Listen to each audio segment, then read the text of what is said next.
So welcome to another Tokyo Revengers video guys. And yeah, this video is going to be really interesting. I have some amazing information about our Toman gang. I hope you've watched my last video. Because this video is a continuation of that. Ken Wakui brings us all the characters' highlights of the series. As stated in my last video, all this information fits well with the real story. And that's why it's important. In the last video, we learned about members of the Tenjiku and Black Dragon gang. Now we are going to see the members of the Toman gang that everyone has been waiting for. And I hope you guys watched yesterday's episode. I personally think there is no point in talking about it. This entire season has been handled absolutely poorly. They ruined the much anticipated showdown. That's why I'm not interested in making a video about season 3. But the information Ken Wakui gave me made up for it. So, before we talk about that, as usual guys, I would kindly appreciate it if you can drop a like on the video and consider subscribing to the channel. Let's go into the video now. So let's start the video with everyone's favorite character and president of the Toman gang, Mikey. Can you guys guess what information Ken Wakui would have given about him? Maybe some fans won't like it. Yamagishi once asked Mikey if he had ever lost a fight. The answer was, he said, only once. To a guy with a regent head who would never give up. Mikey admits that he actually lost to Takamichi. Mikey defeats more than 300 people including his gang members in seconds. But only Takamichi bravely stood up again to confront him. Although Mikey eventually loses control completely and kills him. Mikey has to use the sword for it. Takamichi did more damage to him than South and Izana did. Takamichi doesn't fight normal Mikey. He fought Dark Impulse Mikey. Takamichi eventually proves why he is a main character in the story.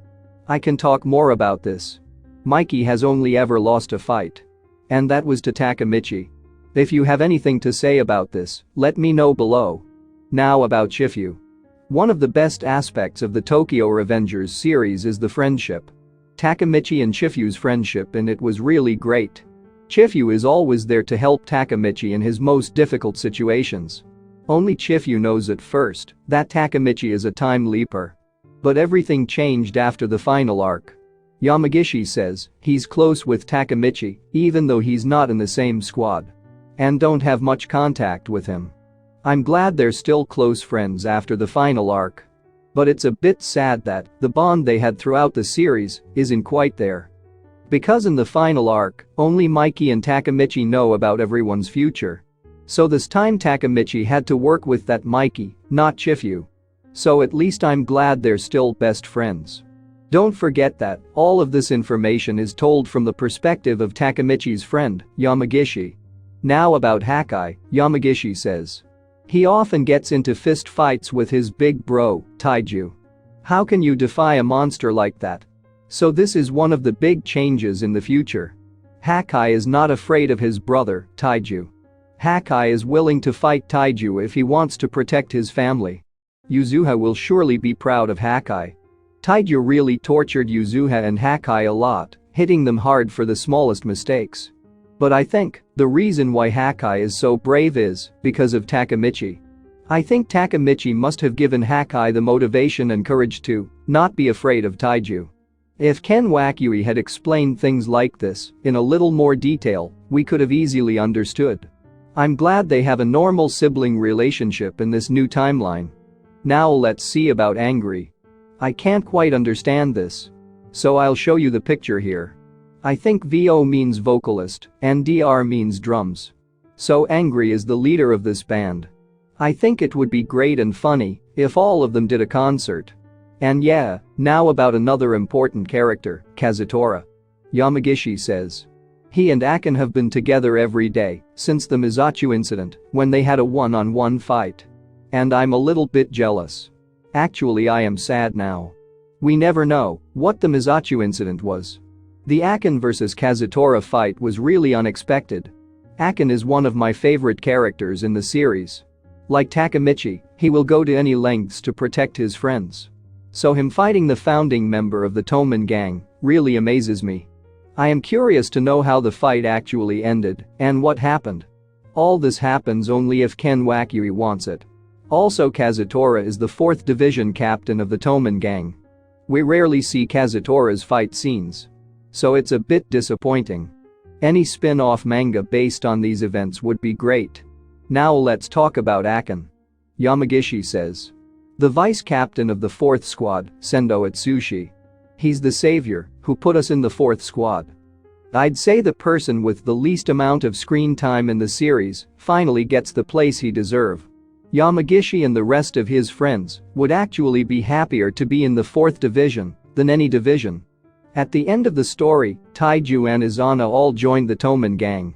If they had joined another division, their situation would have been worse.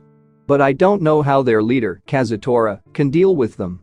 It would have been a tough job for him. The last person we are going to see in today's video is Sanzu. Someone who can trust Mikey more than anyone and is willing to sacrifice himself for Mikey. We started this video with Mikey, so we will end the video with Mikey's big fan, Sanzu.